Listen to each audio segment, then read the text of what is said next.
Olá pessoal, tudo bem? Como é que vocês estão? Eu espero que vocês tenham tido uma boa passagem de ano, que vocês estejam bem. Então vamos continuar o nosso curso aqui de Eletrônica 1, certo? O nosso tema dessa semana é a física de dispositivos dos transistores, bipolares de junção. A física dos transistores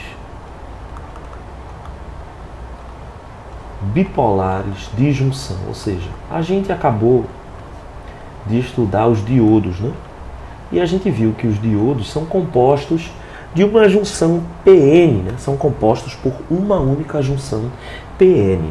E os diodos, como a gente acabou de ver, eles são muito úteis para o controle de fluxo de corrente. Isso é, quando eu quero que uma corrente ela flua em um sentido e não no sentido contrário, eu posso utilizar o diodo, Posso utilizar a junção PN para fazer aqui o controle de fluxo de corrente. Só que esse controle de fluxo de corrente depende integralmente da minha fonte, aqui da maneira como eu polarizo o meu diodo. Eu não consigo exercer controle ou amplificação através de diodos, então seria interessante que a gente tivesse um outro dispositivo que a gente conseguisse controlar uma corrente, por exemplo, com base numa tensão. É algo parecido com uma fonte de corrente controlada por tensão. Vocês devem ter visto isso lá em circuitos 1, que eu posso criar, por exemplo, uma fonte de corrente e dizer que essa minha fonte de corrente é igual a um certo ganho vezes uma certa tensão. Que eu posso dizer que é a tensão de entrada aqui de um quadripolo, por exemplo. Certo? E eu vou dizer que essa minha tensão de entrada aqui, VI, vai controlar a corrente que existe aqui nessa fonte dependente de corrente. Então vai ser algum valor aqui vezes o meu VI. Como aqui eu estou convertendo tensão em corrente, esse meu ganho, qualquer que seja, deve ser um ganho do tipo de transcondutância. Então eu vou dizer que esse ganho aqui é um ganho de transcondutância. Basicamente, o que é um transistor? Um transistor é um dispositivo capaz de fazer isso. Capaz de fazer com que a corrente entre dois de seus terminais seja controlado pela tensão aplicada em um outro ponto do circuito. Existem vários tipos de transistores e os transistores nos quais estamos interessados aqui nessa disciplina são o transistor bipolar de junção e o transistor MOSFET, que a gente vai estudar logo em seguida. O MOSFET é um transistor feito de metal, por isso M, óxido e semicondutor. Já os transistores bipolares, a gente consegue só com o uso de semicondutores. Então, o transistor bipolar, do ponto de vista de materiais, ele é mais simples do que o MOSFET. E essa última parte da sigla, FET, representa transistor de efeito de campo. A gente vai estudar os MOSFETs logo em breve. Por enquanto, vamos nos concentrar nos transistores bipolares de junção. Então, como é que vai ser mais ou menos o funcionamento de um transistor? O transistor ele vai ser um dispositivo de 3 terminais. Isso é importante a gente entender. Então, vamos lá. Vamos desenhar aqui um transistor genérico com 3 terminais. Esse não é um transistor nem bipolar nem MOSFET. É só um dispositivo com 3 terminais quaisquer. Eu quero controlar a corrente entre 2 desses terminais. Vamos dizer que esse terminal seja o terminal 1, esse terminal seja o terminal 3 e aqui seja o terminal 2. Eu quero controlar a corrente que flui de 1 para 3. Certo? Então vamos chamar essa corrente aqui de I31. A corrente que flui, entra em 3 e sai aqui no 1. E eu tenho uma certa tensão aqui de entrada V21. O que é um transistor ideal, O transistor que eu tenho aqui no mundo ideal é que essa minha corrente I31 vai ser igual a algum ganho, e eu vou chamar esse ganho aqui de ganho de transcondutância, vezes a minha tensão V21. Certo? Beleza. O transistor bipolar de junção, ele é feito através da justaposição de 2 junções. Por isso que a gente chama ele de bipolar, certo? Porque ele tem dois polos com duas junções PN. Ou seja, o diodo, né? Se vocês lembrarem, como é que a gente construía o diodo? A gente fazia uma junção PN, né? Então tem aqui uma dopagem do tipo P justaposta a uma dopagem do tipo N. Isso faz com que se crie uma região de depleção no interior dessa junção aqui, né? Então, na interface dessa junção, eu tenho uma região de depleção em que eu tenho a falta, né, de cargas livres aqui dentro dessa região de depleção, criando um campo elétrico interno. Criando esse campo elétrico aqui interno que precisa ser vencido para que haja condução. E a gente consegue vencer esse campo elétrico conduzindo aqui a corrente em um dos dois sentidos. Como é que a gente vai fazer aqui a justaposição de duas junções PN para criar o transistor bipolar? O que a gente vai fazer? Tem duas formas de fazer, né? Vamos partir aqui do diodo, certo? Então, no diodo, o que eu tenho? Eu tenho a minha junção PN. Então, eu vou ter três regiões, certo? Vamos dizer que a parte mais inferior aqui do dispositivo, eu vou dizer que é uma junção PN, assim como era o meu diodo, certo? Então, veja aqui, eu estou ampliando a ideia aqui do meu diodo. Então, eu tenho aqui uma junção, certo? Nessa interface entre o tipo P e o tipo N, aqui eu tenho uma junção. Tem uma junção aqui que vai provocar a existência de uma região de depleção. Para que eu tenha, do lado contrário, uma outra junção, eu preciso que o meu tipo de dopagem nessa região seja uma dopagem do tipo N. Então eu tenho aqui uma segunda junção que vai ter uma segunda região de depleção. Então veja só que coisa interessante. O que eu estou fazendo? Eu estou pegando o diodo e estou ampliando a ideia do diodo, fazendo um dispositivo que tem mais uma região de depleção. Portanto, ele vai ter mais uma região dopada, certo?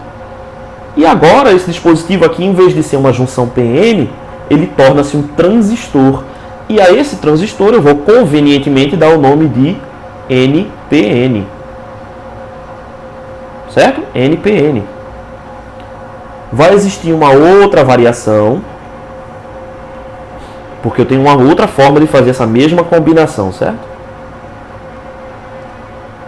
E você já deve aí ter percebido que a outra variação possível é invertendo essas dopagens. Então eu posso ter aqui uma dopagem do tipo P e em seguida uma dopagem do tipo N e na extremidade uma outra dopagem do tipo P. Eu também vou ter duas regiões de depleção. Certo?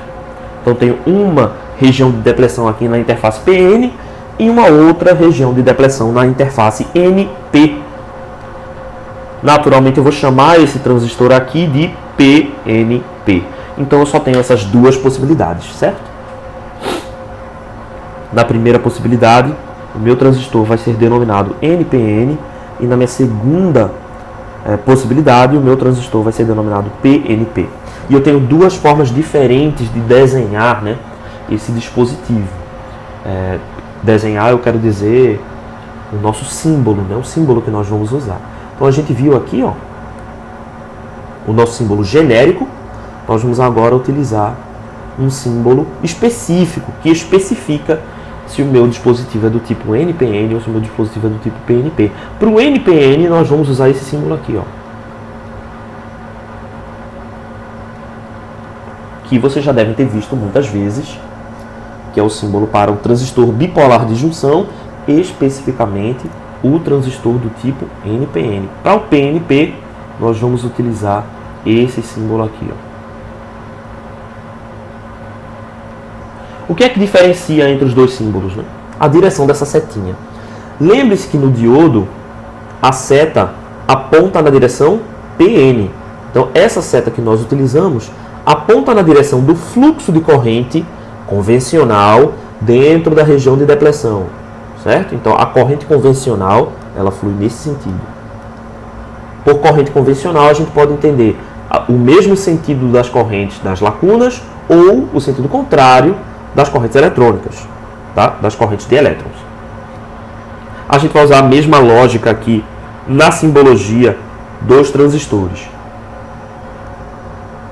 Se é NPN, então aqui ó, a gente está apontando na direção de P para N. N, P, N. Então a seta aponta na direção PN. A mesma cor regrinha a gente pode usar aqui no PNP. P, N, P. PNP. Então, a minha setinha aponta na direção PN, certo? PNP. O mais tradicional é a gente utilizar esse símbolo PNP invertido. E isso vai ficar mais claro nas próximas aulas, nos próximos vídeos, tá? Mas basicamente a gente costuma usar o PNP mais nessa outra posição, colocando esse terminal específico da setinha para cima. E aí fica ainda mais claro essa analogia aqui com o diodo, né? Do sentido da direção da junção PN. Então, PN e P. Nós vamos dar nomes a esses terminais, certo? Porque, afinal de contas, a gente precisa de conexões metálicas, né? Da mesma forma como no diodo, a gente faz conexões metálicas aqui, né? Para poder ligar aqui o fio, ou, no caso de um circuito integrado, para fazer a interconexão desse diodo com outros dispositivos, a gente utiliza aqui uma conexão metálica, né? Terminais aqui para poder receber a corrente e entregar, né? Para poder coletar os portadores e também emitir os portadores. Aqui no caso nós vamos usar 3 terminais, já que nós temos 3 áreas diferentes aqui, né? Então, é basicamente isso. Essa é a primeira área, nós vamos chamá-la de emissor. Então a gente vai chamar essa área aqui de emissor. Por que a gente vai chamar ela de emissor? Porque ela vai injetar portadores para dentro do meu dispositivo, certo? Ou seja, é o emissor que vai introduzir aqui elétrons para dentro da minha área. Totalmente do outro lado, eu vou ter um outro terminal que eu vou chamá-lo de coletor. O meu objetivo aqui é fazer com que os elétrons que entram pelo emissor consigam trafegar todo o caminho para chegarem até o coletor. Isso vai ficar mais claro já já, mas no transistor PNP, o fluxo de portadores vai ser o contrário, não vai ser elétrons, vão ser lacunas. Então aqui no emissor do PNP, eu estou injetando lacunas. E eu espero que eu tenha algum esquema que eu possa fazer com que essas lacunas cheguem até o meu coletor. E esse terminal aqui, ele vai literalmente coletar essas lacunas, ou seja, ele vai absorver essas lacunas. Lembrem-se que as lacunas exigem uma forma cristalina para existir, né? Lembre-se que a lacuna ela não é uma partícula, a lacuna ela é a ausência de um elétron, né? Então, o que está acontecendo aqui? O emissor ele está injetando lacunas, fazendo com que elétrons sejam absorvidos aqui, né? Então aqui eu estou tendo um processo de geração. E no lado contrário eu estou tendo um processo de recombinação, em que elétrons são fornecidos pela corrente externa para fazer a recombinação aqui com essas lacunas que chegaram nesse ponto. Tá? Então até aí tudo bem. Vamos continuar. Eu preciso de mais um terminal. E esse terminal vai ser ligado aqui na minha parte do meio do meu transistor. E eu vou chamar esse terminal aqui de base. A mesma coisa eu vou chamar aqui. Eu vou chamar aqui no meu transistor PNP. Certo?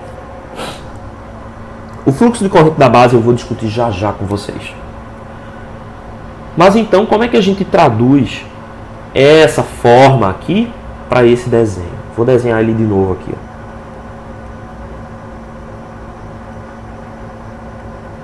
Vou desenhar novamente o transistor. A base a gente já sabe que é o terminal do meio. Então eu vou colocar aqui um Bzinho de base. E eu vou dizer que esse terminal que tem a seta é o emissor. E aqui é o coletor. Perfeito? Ó, a mesma coisa eu vou fazer no transistor PNP. Eu vou dizer que a minha base é esse terminal do meio. Perceba que eu tenho aqui a minha setinha, né? Aqui em cima. Esse terminal aqui eu vou chamar de emissor. E o terminal de baixo eu vou chamar de coletor. Veja que aqui no nosso desenho, na nossa representação, o PNP ele está representado de cabeça para baixo, certo? Mas é porque é isso mesmo. Vamos ver agora qual é o fluxo de corrente? No nosso NPN, como é que está o nosso fluxo de corrente? Ó? A corrente eletrônica entra pelo emissor, ela é emitida pelo emissor. Então significa que a minha corrente convencional ela sai pelo emissor, correto? A mesma coisa no coletor. No coletor a minha corrente eletrônica sai. Significa que a minha corrente convencional entra. Então, para o meu transistor NPN, a corrente de coletor ela está entrando no meu terminal. E a corrente de emissor está saindo do meu terminal. A corrente de base ela vai ser a diferença entre as duas. E vai estar entrando no meu dispositivo. Observe agora o transistor do tipo PNP. Meu transistor do tipo PNP, eu consigo observar aqui, ó. Na verdade já tenho aqui, né, as correntes eletrônicas nas saídas dos terminais. Então é só a gente fazer a corrente convencional, é o contrário disso. Então a minha corrente convencional ela entra no emissor e sai no coletor. No sentido contrário do que vocês estão vendo aqui, né? Que a corrente convencional é no sentido contrário da corrente eletrônica. Então a minha corrente de emissor aqui está entrando, enquanto a corrente de coletor está saindo do coletor. Note que, muito importante, a gente utiliza o nome emissor porque esse é o terminal que emite portadores para dentro do meu transistor. Então, não é emissão de corrente, é emissão de portadores, tá? Isso é importante para a gente entender a diferença entre os sentidos das correntes. Por que o sentido das correntes é diferente? Porque quando a gente inverte NPN para PNP, a gente mudou quem são os portadores majoritários. A gente trocou o portador majoritário de elétron para lacuna. Então, por isso, a gente tem um sentido contrário do movimento de correntes. Certo? Então, do ponto de vista da corrente, ele é o contrário. Mas do ponto de vista dos portadores, eles são iguais. Certo? Na verdade, não iguais. A palavra correta aqui para usar é duais. Certo? Eles são duais. A corrente de base, como vai ficar claro já já, no transistor PNP, tem um sentido para fora da base.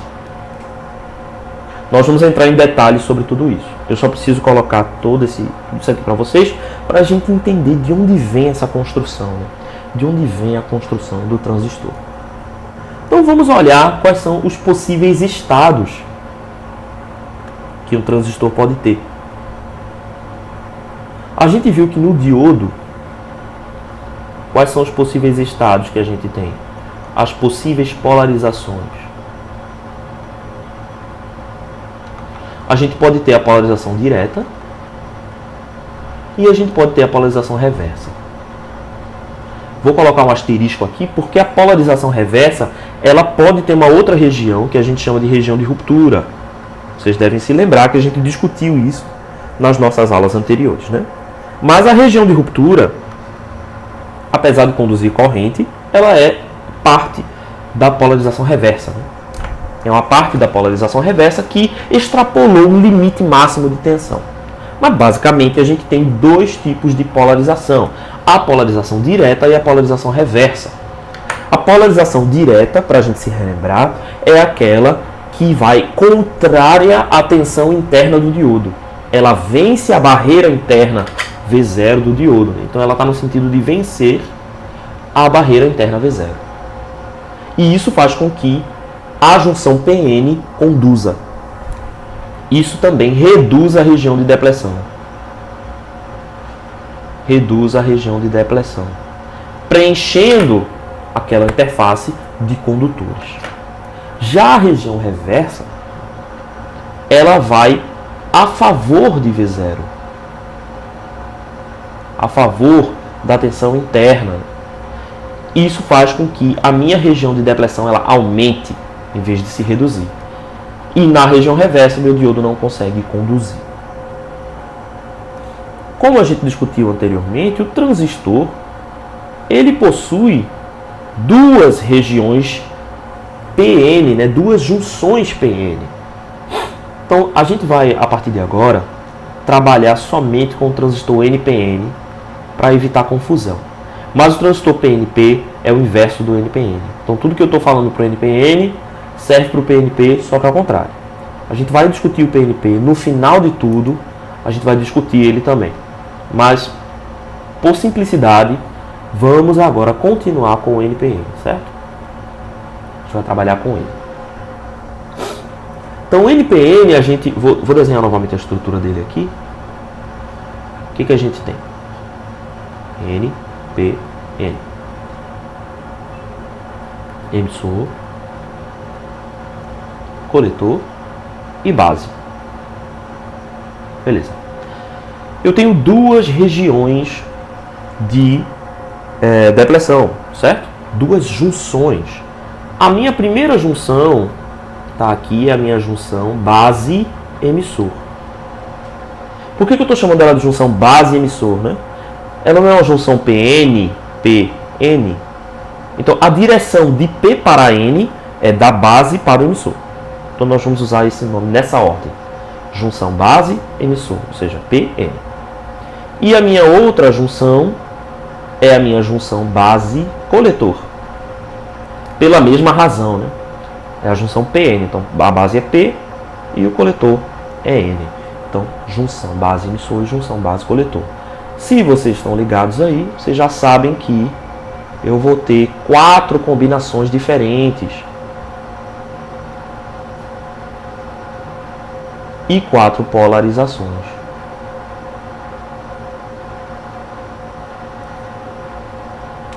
Então eu vou ter 4 combinações, porque tanto a minha junção base-emissor quanto a minha junção base-coletor, elas podem estar diretamente polarizadas ou reversamente polarizadas.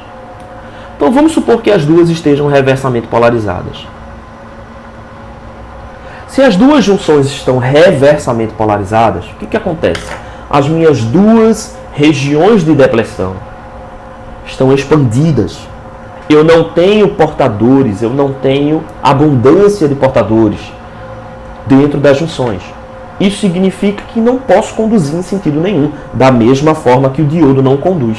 Então a gente vai chamar essa polarização, essa região de corte. Certo? Faltou aqui colocar que é região de polarização. Deixa eu colocar isso aqui certinho. Então, região de polarização. Então a gente vai chamar essa primeira região de corte, em que tanto a junção base-emissor quanto a junção base-coletor estão reversamente polarizadas. Não há corrente, não há condução dentro desse dispositivo. Só que eu posso fazer com que uma das minhas duas junções esteja na polarização direta, enquanto a outra esteja na polarização reversa. Certo? Ou seja, eu tenho condução nesse sentido, mas na minha junção base-coletor, a minha região de depressão está aqui, ó, reversamente polarizado. Nesse estado aqui, eu vou chamar essa região de polarização de região ativa. Beleza? Eu posso fazer o contrário também, dizer que a minha região base emissor está reversamente polarizada e a minha junção base coletor está diretamente polarizada. Nesse caso, eu vou dizer que a minha polarização é também ativa. Só que está no sentido contrário, certo? Então eu vou dizer que a minha região de polarização é ativa reversa. Só por isso, tá? Para a gente diferenciar uma da outra. Então aqui nós vamos estabelecer que o emissor é o dispositivo que deve emitir os portadores, certo? Então, portanto, eu vou dizer que esse meu caso aqui é o ativo.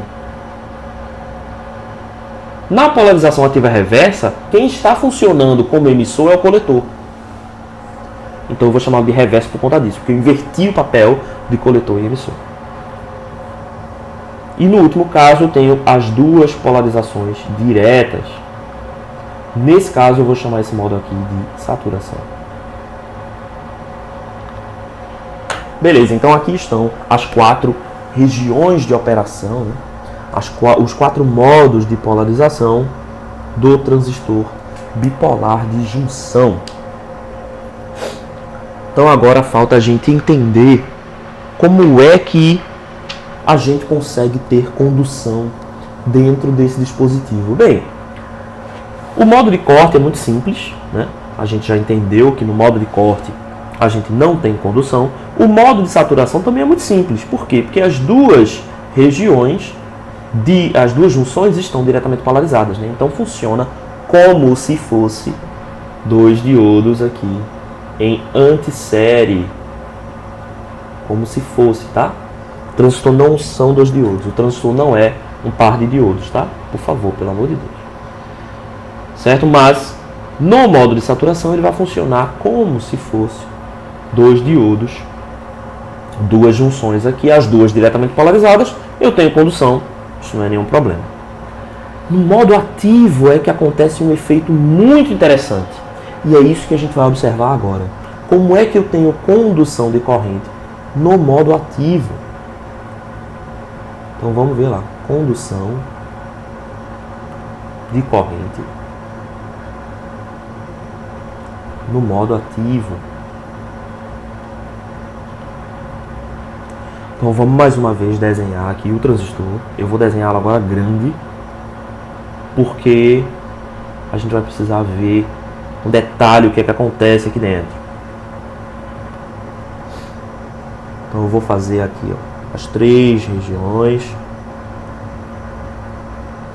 Essa região aqui vai ser o nosso emissor.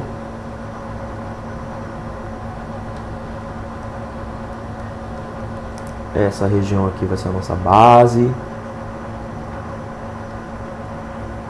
E essa região aqui vai ser o nosso coletor. Beleza. Como a gente viu anteriormente, o que nós queremos? Nós queremos que os elétrons eles sejam injetados pelo emissor e a gente quer que de alguma forma esses elétrons consigam chegar até o coletor. A gente vai ver como é que isso acontece. Primeiro de tudo, vamos estabelecer as nossas tensões. Tá certo? Por que é importante estabelecer?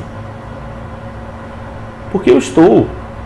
Para que o meu dispositivo esteja no modo ativo, eu preciso garantir que a minha junção JBE esteja diretamente polarizada e que a minha junção JBC esteja reversamente polarizada. Então eu vou colocar aqui 2 fontes de tensão. Eu vou colocar aqui uma fonte de tensão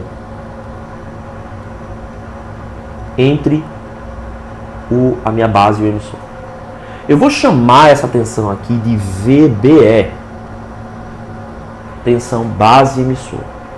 E vou dizer que essa tensão base emissor aqui vai ser maior do que o meu V0, que é a tensão interna dessa junção, tá? Não existe mais diodo, ok? Então o que vai acontecer aqui? A minha região de depressão, ela vai ficar estreita, certo? Fica bem estreita a minha região de depressão. e eu vou ter condução de corrente.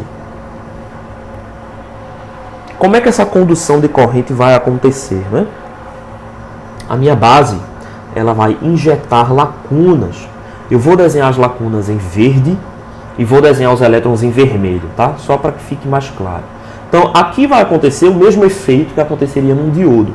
Então, eu tenho aqui, ó, lacunas sendo injetadas pela base e fluindo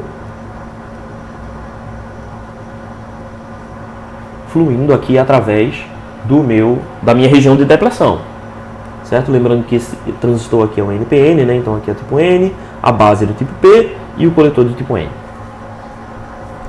Em contrapartida, os elétrons, eles vão ser injetados pelo emissor e vão ser coletados na base. Eu estou supondo aqui que o meu coletor está em aberto, certo? Então o coletor não está fazendo nada até agora. Ok.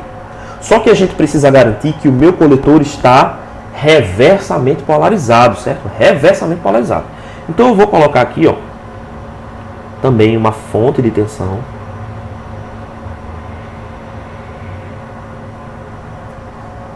E eu vou dizer que essa minha fonte de tensão é o meu VBC. É a diferença de tensão entre base e coletor. Esse meu VBC tem que ser menor do que V0. Para que essa minha região esteja reversamente polarizada. O que acontece quando a minha região está reversamente polarizada? Eu crio uma região de depressão. Deixa eu botar esse P aqui embaixo. Eita, não, peraí, calma aí. Isso. P, N e P. Ok. Só para ficar mais fácil de ver, porque em cima vai ficar meio confuso. Então, beleza. A região de depressão, ela vai ficar grande agora, né?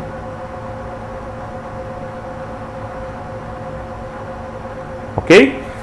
Então, vamos observar o comportamento do campo elétrico interno a essa região PN. O que vai acontecer aqui? Bem, no meu lado tipo N, eu tenho como portadores majoritários os elétrons, certo? Então eu vou colocar aqui MAG. Os portadores majoritários são os elétrons. E no caso da minha região do tipo P, os portadores majoritários são as lacunas. Então, nessa região de depressão aqui, na interface do tipo N, eu removi elétrons, certo? Se eu removi elétrons, o que sobra aqui são íons positivos, certo?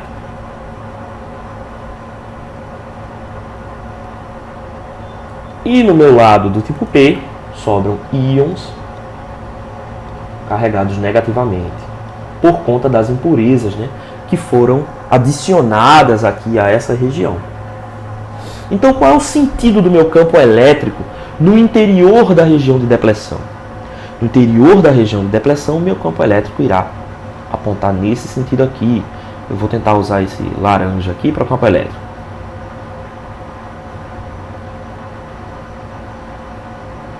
Então está aqui meu campo elétrico, certo? Beleza. Agora vamos prestar atenção numa coisa importante, que é a concentração de portadores minoritários na base. Quem são os portadores minoritários aqui na base? São os elétrons, certo? Vamos lá. Primeiro vamos observar na junção base-emissor. Na junção base-emissor, eu tenho uma corrente de elétrons fluindo de um lado para o outro. E quando essa corrente flui de um lado para o outro, eu tenho aqui próximo da minha interface uma concentração muito alta de elétrons. Então aqui nesse ponto, a minha concentração de portadores minoritários na junção base-emissor é uma concentração bastante alta. Eu vou colocar aqui, ó, de cinza, a minha concentração de elétrons. Ela é bastante alta. Vamos dizer aqui que aqui está a minha concentração de elétrons, né? eu tenho uma quantidade muito alta. Eu estou botando aqui o meu eixo Y, como sendo a concentração de portadores minoritários na base, né? Deixa eu colocar isso para lá, porque isso eu estou falando daqui agora. Então vamos dizer que esse eixo aqui seja a minha concentração de portadores minoritários na base. E o eixo X é a distância mesmo, tá? O eixo X aqui é essa distância aqui. Então eu sei que na interface eu vou ter uma concentração muito alta. Por quê? A minha região de depressão aqui é pequena e eu estou tendo corrente de elétrons aqui. Já o que acontece na região de depressão da junção base-coletor? Na minha junção base-coletor, a minha região de depressão está com ausência de elétrons. Ou seja, a minha concentração aqui nessa interface aqui é zero. Sacaram? Por quê? Porque na minha região de depressão, dentro da região de depressão, eu não tenho cargas livres. Por quê? Porque eu coloquei uma tensão externa aqui, ó, VBC, que é propositalmente menor do que a minha tensão interna. E tipicamente ela vai ser uma tensão negativa, inclusive, né? Para garantir que essa região aqui vai ficar bem dentro da região reversa. Então eu tenho aqui 0 portadores e eu tenho aqui uma alta concentração de portadores. O que vai acontecer? Ao longo da base, eu vou ter um gradiente de decaimento entre esses dois pontos. E esse decaimento aqui é tipicamente exponencial. Tá? Aqui o meu desenho fez parecer que era um decaimento linear, né? Mas é tipicamente exponencial esse decaimento aqui dentro da base. O que acontece então quando eu tenho esse tipo de perfil de concentração? Quando eu tenho esse perfil de concentração aqui, vai acontecer o fenômeno que a gente estudou lá nas aulas de semicondutores, que é o da corrente de difusão. Corrente de difusão. Deixa eu desenhar por cima aqui. Vou colocar de vermelho para a gente entender que são elétrons, né? Porque aqui eu estou falando da concentração de portadores minoritários na base, certo? São elétrons. Então aqui vai acontecer, ó, uma corrente de difusão. Ou seja, esses elétrons aqui, ó, que estavam anteriormente indo em direção à base, agora eles irão em direção a equilibrar esse perfil aqui. Então veja que os elétrons eles mudaram de rota, certo? Os elétrons que estavam fluindo pela base na situação em que o coletor estava aberto. Agora, quando a gente fecha o circuito com o coletor reversamente polarizado, eles fluem no sentido de criar a corrente de difusão, certo? Para desfazer esse gradiente de corrente que foi criado dentro da base. É por isso que a base tem que ser bem curta. Quando a gente cria transistores, a gente precisa fazer essa largura da base aqui ser bem curta, para que esse gradiente aqui seja bastante acentuado, certo? Quanto mais acentuado é esse gradiente, maior será a intensidade dessa corrente aqui. Lembre-se que essa corrente de deriva, ela é proporcional à derivada, né, da concentração de portadores, que aqui são elétrons, em relação ao espaço, né? É o gradiente, né? Isso aqui é um termo do gradiente, né?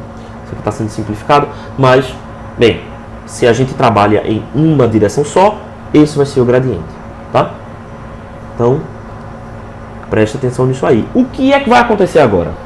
Os elétrons vão chegar em direção à região de depressão. Quando os elétrons chegam na interface da região de depressão, eles se deparam com a presença do campo elétrico, certo? Note que existe aqui um campo elétrico. De onde veio esse campo elétrico? Ele veio do fato de eu forçar uma tensão reversamente polarizada, né? Colocando o VBC menor do que V0. Então aí, como você deve esperar, os elétrons agora são acelerados pelo campo elétrico para atravessar a região de depressão. Obviamente no sentido contrário, né, do campo elétrico, uma vez que os elétrons possuem carga negativa. E aí alguns elétrons vão conseguir atravessar.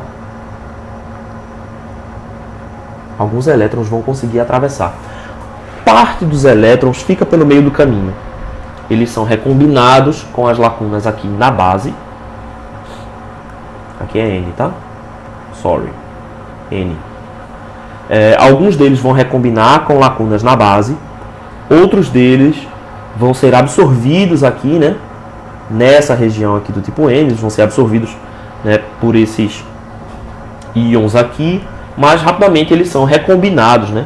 Acontecem novas gerações, porque eu estou supondo que essa tensão VBC externa ela é mantida constante. Se a minha tensão VBC externa é mantida constante, essa tensão vai garantir a energia suficiente para manter essa região de depressão aqui sempre reversamente polarizada. Ou seja, eu nunca vou ter elétrons suficientes para fechar essa região de depressão, porque a minha tensão externa mantém essa região de depressão reversamente polarizada. E aí parte desses elétrons vão conseguir chegar até a minha região do coletor e são absorvidos aqui pelo coletor. Por isso, o nome de coletor. Certo? E agora ficou claro porque que a gente chama de emissor e coletor. Se você olhar aqui, ó, os portadores minoritários, que são os elétrons na base, eles fazem uma viagem a partir do emissor. E como eu tenho uma direção reversamente polarizada, eu crio um gradiente que faz com que meus elétrons, em vez de seguir pela base, sigam, na verdade, através da região de depressão. Veja que coisa interessante, velho. A região de depressão está reversamente polarizada, mas ainda assim está fluindo corrente por ela. Veja que coisa fantástica, isso é lindo. Certo? E isso acontece por quê? Porque eu tenho um gradiente de concentração de portadores minoritários na base. É esse gradiente o truque do negócio. Certo? É isso. Vamos dar uma olhada rápida em como é que acontece para a minha contrapartida, né? O meu transistor PNP. Então vamos redesenhar isso e é bom porque a gente já revisa na nossa cabeça essa mesma distribuição. Então, vamos lá.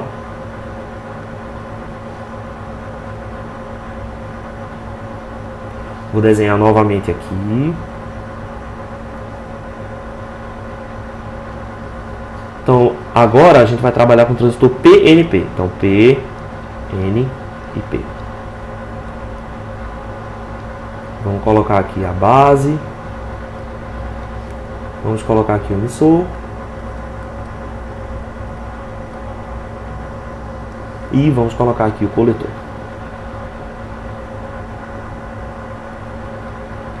Ok.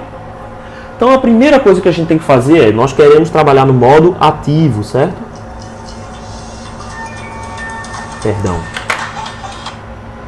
Nós vamos trabalhar aqui no modo ativo.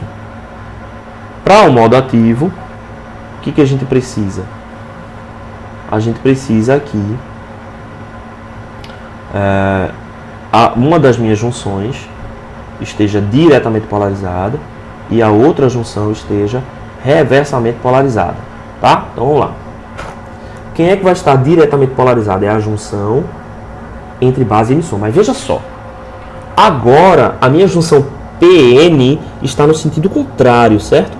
Então, para essa junção aqui estar na direção PN, na verdade agora a gente não vai chamar ela de junção base-emissor, a gente vai chamar ela de junção emissor-base. A junção emissor-base tem que estar diretamente polarizada. A minha outra junção vai ser a minha junção coletor-base, na direção PN, certo? Então a junção coletor-base estará reversamente polarizada. Então vamos colocar aqui as nossas tensões de tal forma que essas minhas junções estejam nessas condições. Novamente, vamos começar com a junção emissor-base, tá? Então a minha junção emissor-base vai precisar de uma certa tensão para estar diretamente polarizada. Veja que agora a tensão está no sentido contrário. Então eu vou chamar essa tensão aqui de tensão emissor-base. E ela tem que ser maior do que a tensão interna suficiente para polarizar essa junção PN. Fazendo isso dessa forma, a minha junção estará diretamente polarizada, o que significa que a minha região de depleção será bastante curta. O que isso implica? Isso implica que eu vou ter aqui uma troca de elétrons e lacunas entre emissor e base. Então, ó, qual vai ser a direção das lacunas, né? A lacuna vai na direção da corrente convencional. Então, a lacuna vai ser emitida pelo emissor, vai ser injetada aqui no emissor, né? Vai atravessar a região de depleção e vai sair aqui na base. Da mesma forma, eu vou ter uma corrente no sentido contrário de elétrons.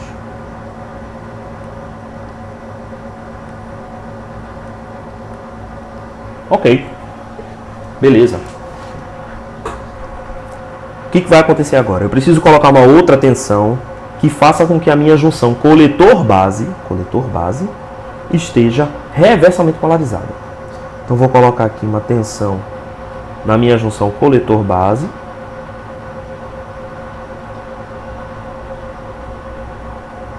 Eu vou chamar ela de VCB. E eu vou dizer que ela é menor do que a minha tensão V0, que é a minha tensão de junção, certo? A minha tensão necessária para fazer isso aqui conduzir. Em geral, essa tensão aqui vai ser negativa até, certo? Fazendo com que essa região aqui esteja bem dentro da polarização reversa. Então, essa minha região de depleção aqui estará bem amplificada. O que vai acontecer com os portadores aqui dentro da minha região de depleção reversamente polarizada, né? Eu não tenho cargas livres, só o que eu tenho são os núcleos, os íons. Então aqui, ó, na região tipo P, os meus íons têm cargas negativas, tá? Cargas negativas. Por quê? Porque eu removi daqui, dessa região aqui, eu removi lacunas, né? Então, se eu removi lacunas, o que sobra são íons negativos. E na parte N, se eu removi elétrons, o que sobra são íons positivos. Lembre-se que essas cargas aqui, elas não são livres para se movimentar, né? São íons presos ao núcleo dos átomos, presos na estrutura cristalina, tá? Então aqui, ó, a minha concentração de portadores minoritários, lembre-se, os portadores minoritários agora são as lacunas, tá? Então, as lacunas aqui possuem concentração 0. Já na minha interface, as minhas lacunas possuem uma concentração alta. Isso cria novamente um gradiente. Um gradiente de distribuição aqui, de concentração de lacunas. Isso faz com que haja uma corrente de difusão. E essa corrente de difusão faz com que as minhas lacunas sejam empurradas para o lado contrário da base, em vez de saírem pelo meu terminal. Tá?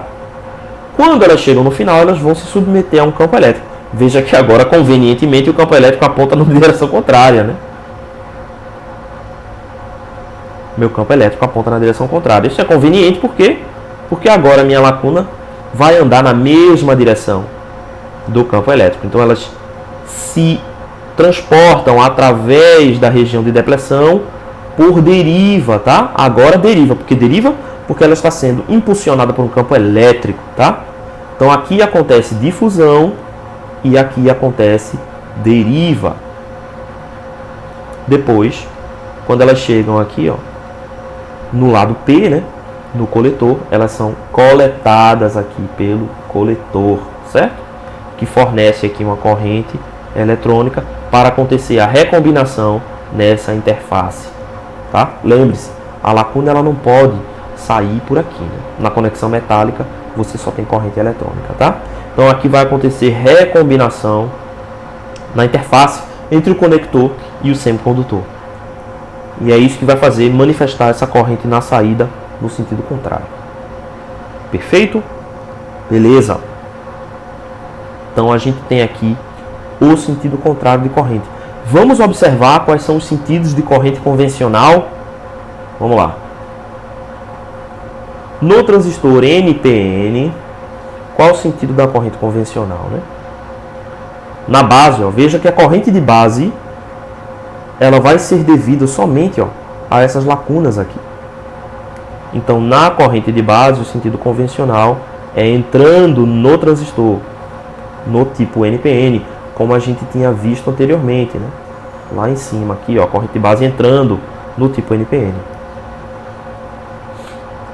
Aqui é o NPN, a corrente de coletor também está entrando, né? Veja que se a corrente eletrônica sai, a corrente convencional entra. E aqui no meu emissor, a corrente também está nesse sentido aqui. Certo? Porque é a soma dessas duas correntes aqui. Então, se os elétrons estão entrando, a corrente convencional está saindo. Dá para comparar os dois e ver que são os mesmos sentidos. Já no transistor PNP, a corrente de base é majoritariamente devida à corrente de elétrons, certo? Se a corrente de elétrons está entrando, a corrente convencional está saindo. Já a corrente no emissor está entrando, certo? Veja o sentido aqui, ó, das lacunas. E a corrente no coletor está saindo. E isso corrobora lá com aquilo que a gente tinha previsto anteriormente. Certo? Agora nos resta calcular qual é essa corrente, porque até agora a gente explicou tudo de uma maneira bastante qualitativa, né? Mas interessa para a gente também fazer essa avaliação de maneira quantitativa, tá? Para deduzir aí essa expressão da equação. Então, vamos lá. Note que aqui, ó, eu tenho um gradiente, certo? Então, se eu consigo definir quem é esse gradiente, se eu consigo expressar essa função matemática aqui, eu consigo fazer a derivada desse cara e descobrir quem é o meu JD, a minha corrente de difusão, certo? Então, essa vai ser a tática da gente. A gente vai definir quem é essa função aqui exponencial, tá? Que descreve o gradiente da concentração de portadores minoritários na base e, portanto, a gente consegue definir quem é a corrente de difusão. E aí a gente vai fazer aqui uma suposição de que essa corrente de difusão ela é a mesma corrente que vai seguir todo o percurso até o coletor. Óbvio que isso faz sentido, né? Porque do ponto de vista de conservação de cargas, é essa mesma corrente aqui de difusor, a mesma corrente de difusão que vai acabar sofrendo a deriva e saindo também pelo coletor, né? Então, por até um critério de conservação de cargas, a gente vai chamar essa corrente de difusão de corrente de coletor. Estão entendendo, né? Então, a gente está calculando a corrente aqui, nesse fenômeno, e dizendo que esse fenômeno aqui, todos os elétrons que foram difundidos vão acabar sendo coletados. Eles vão trafegar até o coletor e serem coletados. Então, a nossa corrente de coletor vai ser calculada dessa forma. Deixa eu abrir uma página nova, né? A gente já sabe que esse é um fenômeno exponencial. Então, vamos calcular ele para o caso do NPN, certo? Então, para o caso do NPN, quem são os portadores minoritários na base? Na base, a base é do tipo P, os portadores minoritários são os elétrons. Então a gente está interessado em saber quem é essa variação de elétrons que depende do meu X. Bem, não é do nosso interesse aqui entrar a fundo nesse cálculo, mas ela vai ser a minha concentração de portadores, ou seja, NB é a minha dopagem na base. Como meus portadores são minoritários, então vai ser a minha dopagem na base dividido pela concentração intrínseca ao quadrado. Essa é a minha concentração de portadores minoritários. E ela possui um decaimento exponencial. Então, E elevado a VBE sobre VT menos 1. A minha densidade de corrente aqui de corrente eletrônica, vai ser dada a deriva, né? Então ele vai ser a minha carga do elétron vezes a minha constante de difusão, desculpa, a corrente aqui vai ser dada pela difusão. A minha carga do elétron vezes a constante de difusão vezes a minha derivada do perfil, né, da distribuição de elétrons ao longo de x, certo? Quem é essa minha derivada, certo? Eu vou fazer aqui uma aproximação e vou dizer que essa queda é linear. Então, se a minha queda é linear, eu posso dizer que essa minha derivada aqui é a minha concentração nesse ponto, menos a concentração nesse ponto, dividido, né, pela minha largura. Só que, na verdade, no sentido contrário, né? Então, a minha concentração é 0 num ponto, menos essa minha concentração aqui, ó, no ponto de interface. Eu vou dizer que esse ponto de interface é o ponto x1, certo? Aqui esse x é o x na minha junção base emissor, tá? Dividido por uma variável aqui que eu vou chamar de WB. Esse WB aqui é a largura efetiva da minha base. Note que quanto menor é a largura da base, como a gente discutiu anteriormente, maior é a minha densidade de corrente, né, a minha densidade de corrente de difusão. Quem é que vai ser a minha corrente de coletor, né? A minha corrente de coletor vai ser essa quantidade aqui vezes a minha área, porque essa aqui é a minha densidade superficial de corrente, né? Então eu vou multiplicar essa corrente pela área. Então aqui eu vou colocar eu vou introduzir aqui o AE. Esse AE é a minha corrente, corrente não, é a minha área efetiva, certo? É a minha área efetiva de seção reta da base, tá? E aí aqui é só multiplicar todo mundo e substituir o meu ΔN pelo valor que eu já tinha anteriormente. Então fica mais ou menos essa expressão aqui, ó, AEQDN vezes NI ao quadrado, NI é a concentração intrínseca ao quadrado, sobre NB, NB é a dopagem na base, vezes WB, e isso multiplicado por E elevado a VBE sobre VT menos 1.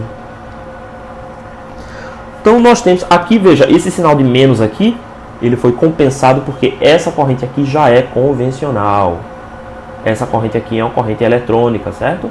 Lembre-se disso. Então, o menos dessa equação já foi retirado para levar em consideração aqui essa inversão de sinais. Então aqui a gente conseguiu uma expressão para a corrente de coletor. Note que essa expressão aqui ela é exponencial com a tensão VDE. E a gente pode escrevê-la da mesma forma como a gente escreveu a corrente do diodo. IS é elevado a VBE sobre VT menos 1. Então essa vai ser a nossa corrente de coletor, onde obviamente essa expressão aqui vai ser o meu IS. Essa expressão vai ser o meu IS. Perfeito? IS vai ser igual a área efetiva vezes a carga dN, N ao quadrado sobre NB mais WB. E agora, como é que a gente consegue expressar as outras correntes em função da corrente de coletor? Aqui é que vem, né, uma coisa interessante. Por quê? Vamos desenhar de novo aqui o meu transistor NPN.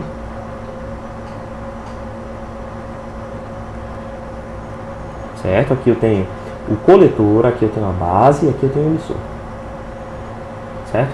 O que eu vou dizer? Eu vou dizer que existe uma variável que eu vou chamá-la de beta.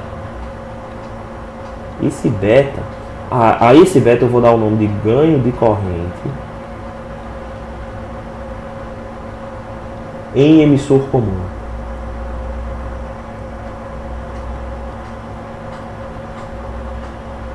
Esse beta também é conhecido como HFE. Então, muitas vezes nos datasheets, vocês vão ver esse beta sendo chamado de HFE. Tá? Mas trata-se da mesma coisa. É o ganho de corrente em emissor comum. O que é o beta? O beta é uma relação matemática entre a corrente de coletor e a corrente de base. Aqui no nosso transistor, a corrente de coletor está entrando, né, aqui no nosso transistor NPN, e a corrente de base também está entrando. Então eu vou dizer que existe uma proporcionalidade entre essas duas correntes.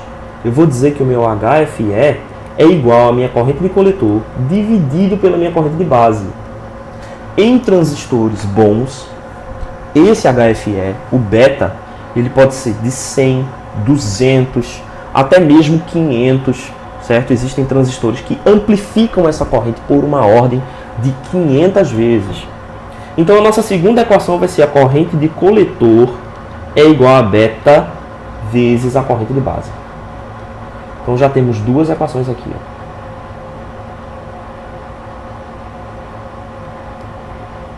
A minha primeira equação é essa aqui, né? Que é a corrente de coletor. E quanto à corrente de emissor? A corrente de emissor está saindo do meu dispositivo aqui. Note que, por questões de conservação de carga, IE tem que ser igual a IB mais IC.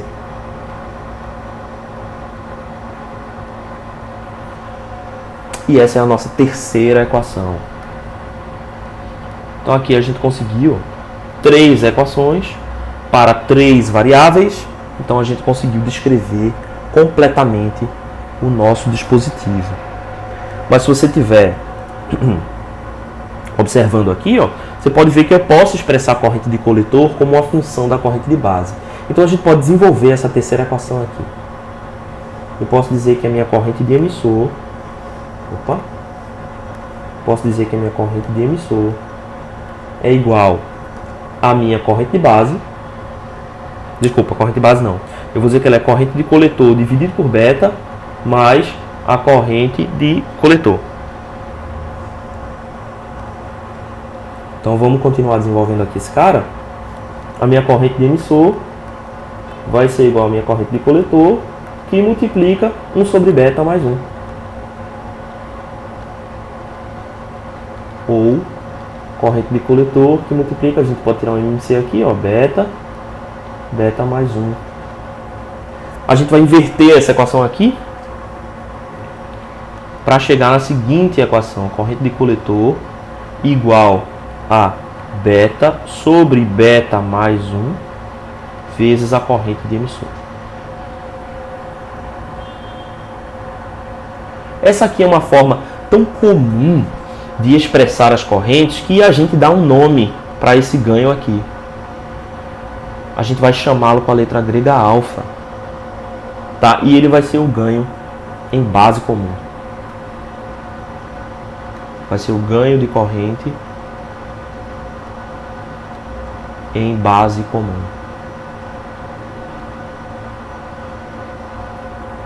Então, só para a gente recapitular aqui, a corrente de coletor vai ser igual a uma corrente de saturação E elevado a VBE sobre VT menos 1. A minha corrente de base vai ser igual... Na verdade, deixa eu colocar aqui corrente de coletor. Corrente de coletor, a mesma corrente de coletor, é igual a beta vezes a corrente de base. E a minha corrente de coletor é igual a alfa vezes a corrente de emissor. Em que alfa é igual a beta sobre beta mais 1. Beta é sempre positivo e alfa também é sempre positivo, mas sempre menor do que 1. Como vocês podem ver aqui. Então, quando a gente tiver vários problemas, o que a gente vai fazer? Tipicamente, o que a gente vai fazer é dar a você um valor de beta e um valor de VBE, ou um valor de VT, ou um valor de IS. entendeu? Pedindo para que você calcule aqui essas variáveis, tá? Tem várias formas de calcular, né? E aí é bem interessante a gente ver esse tipo de coisa. Que mais? Isso tudo aqui é para o transistor NPN. Para o transistor PNP, trata-se apenas do inverso. Então a minha corrente de coletor vai ser igual a IS E elevado a VEB. VEB sobre VT menos 1. Em relação às correntes? Em relação às correntes é tudo igual. Porque veja só, o transistor PNP, as correntes são no sentido contrário, mas a conservação de corrente se mantém, né? A lei da conservação de cargas, ela é universal. Então aqui é a minha corrente de emissor, a minha corrente de base está saindo, como a gente viu, né, anteriormente, e a minha corrente de coletor está saindo. Coletor, base e emissor. Note que eu ainda tenho a corrente de coletor como um múltiplo da corrente de base. Então continua valendo a minha segunda equação. Corrente de coletor é igual a beta vezes a corrente de base. Ela continua sendo um múltiplo da corrente de base. A corrente de coletor continua sendo múltiplo da corrente de base. Só que nesse caso aqui, as duas estão saindo, mas elas continuam sendo uma um múltiplo da outra. Além disso, eu ainda tenho a condição de que a corrente de emissor tem que ser a soma da corrente de base mais a corrente de coletor. Só que agora com sentidos invertidos, né? Antes a corrente de emissor saía, no NPN a corrente de emissor sai. No PNP a corrente de emissor entra. Contudo, ela continua sendo a soma aritmética da corrente de base mais a corrente de coletor. Se eu tenho a mesma soma, com as mesmas equações, o final é o mesmo. A minha corrente de coletor vai continuar sendo alfa vezes IE. Com alfa sendo igual a beta sobre beta mais 1. Isso é fácil de demonstrar, vocês podem fazer aí se vocês não estiverem acreditando em mim, tá? Que ninguém precisa acreditar em mim, certo? Então, a sacada do ano é a seguinte: o modelo PNP e NPN em relação às correntes só mudou VBE para VEB, acabou-se. E você tem as mesmas equações. Então, o que é que você tem que lembrar desse sentido aqui, ó? Porque se eu tenho PN, é base emissor. Se eu tenho NP, é emissor base. Emissor base. Base emissor. Certo? Pra gente finalizar esse vídeo aqui, tem gente que gosta de fazer uma associação mnemônica que eu não gosto, mas como ela é muito inteligente, eu vou repetir para vocês, tá? O NPN, ele é dessa forma. Como é que a gente decora o símbolo com o nome? Você lembra que a seta é na direção PN, né? A seta aqui vai ser então PNP, NPN. Então PN nessa direção, né? E PN nessa direção. Mas o que eu não gosto é que algumas pessoas chamam isso aqui de ponta na parede. Isso é tão...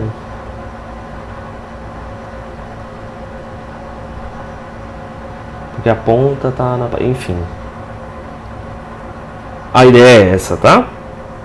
Então você pode usar isso aqui para tentar memorizar, certo? É uma boa dica, porque é normal a gente confundir um com o outro, tá? Então você pode aí decorar utilizando esse tipo de relação mnemônica. Mas não escreva nunca isso numa prova, tá? É só uma regra para você decorar, certo? Para ajudar a decorar. Mas a razão correta pela qual esse símbolo é assim é porque a seta aponta na direção PN, certo? Então PNP e aqui NPN, certo? Então não é tão difícil assim também decorar do jeito certo, né? Beleza, gente. Então é isso, eu vou ficando por aqui com esse vídeo, tá bom? Beleza, pessoal? Então a gente vai ficando por aqui.